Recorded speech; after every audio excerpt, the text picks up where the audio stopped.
મિત્રો કોડીનાર તાલુકામાં એક એવી અજીબ ઘટના બની ગઈ જે તમે પહેલાં ક્યારેય નહીં સાંભળી હોય। મિત્રો કોડીનાર તાલુકામાં રોડના કામકાજ માટે લાવવામાં આવેલું રોલર તેના જ માલિક ઉપર 2 વખત ફરી વળ્યું હતું। ડ્રાઈવર વગરનું રોલર તેના જ માલિક ઉપર 2 વખત ફરી વળતા તેના માલિકનું કચડાઈ જવાથી મોત નીપજી ગયું છે। તો ચાલો મિત્રો જાણીએ આ ઘટના કેવી રીતે બની। તો મિત્રો વિડીયોને આગળ જોતા પહેલાં તમે ચેનલમાં નવા હો તો ચેનલને સબસ્ક્રાઈબ જરૂરથી કરી લેજો।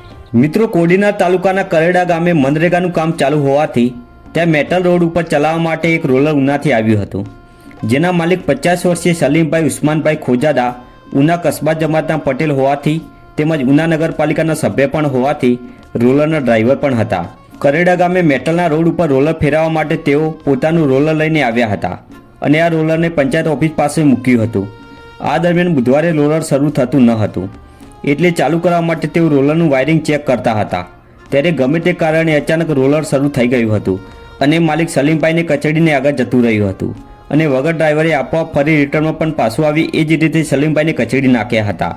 આ જોઈને ત્યાં લોકો ભેગા થઈ ગયા હતા, પરંતુ રોલર કોઈ સંજોગે બંધ થતું ન હતું, જેથી લોકો પણ ડગાઈ ગયા હતા। મિત્રો ઘટના અંગે સરપંચના જણાવ્યા મુજબ 2 કલાક બાદ રોલર બંધ થયું હતું અને સલીમભાઈનું ઘટના સ્થળે જ મોત થઈ ગયું હતું અને આ અંગેની જાણ થતાં પોલીસ દોડી આવી હતી અને તપાસ હાથ ધરવામાં આવી છે।